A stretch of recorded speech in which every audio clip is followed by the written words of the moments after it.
My leadership has said repeatedly that there is going to be tax relief, just not tied with a bonding bill. I didn't bring my notes today, but I've talked to each of your members about the amount of money. Senator Pratt had $8.9 million, I remember off the top of my head, for riverfront stabilization. I want to fund those projects in rural Minnesota. I took a different tack than the past bonding chairs. As minority lead, those bonding chairs rarely met with me or talked to me or anyone in my caucus. That's the old way of doing things. But is that the only way you understand? Is if we play hardball and say, if you want a project in the bonding bill, the reality is, members of the public, you have to vote for the bill. It's like, why in the world should I fund your project if you as a senator don't care enough to vote for a bonding bill? And I am telling you, it breaks my heart.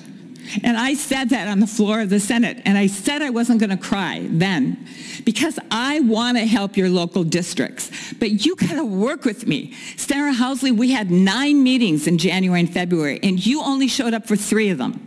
That wasn't important enough for you to show up for those meetings where we were negotiating this bill.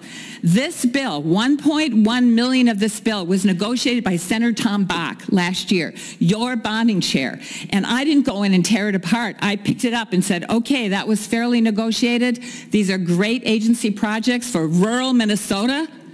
I support those projects. So yes, there are consequences for bad votes. And there are consequences for the vote you took today.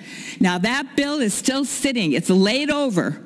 And 51 of you voted to lay it over. We are ready to take it off the table anytime you agree and pass that wonderful bonding bill, $1.9 billion for the state of Minnesota.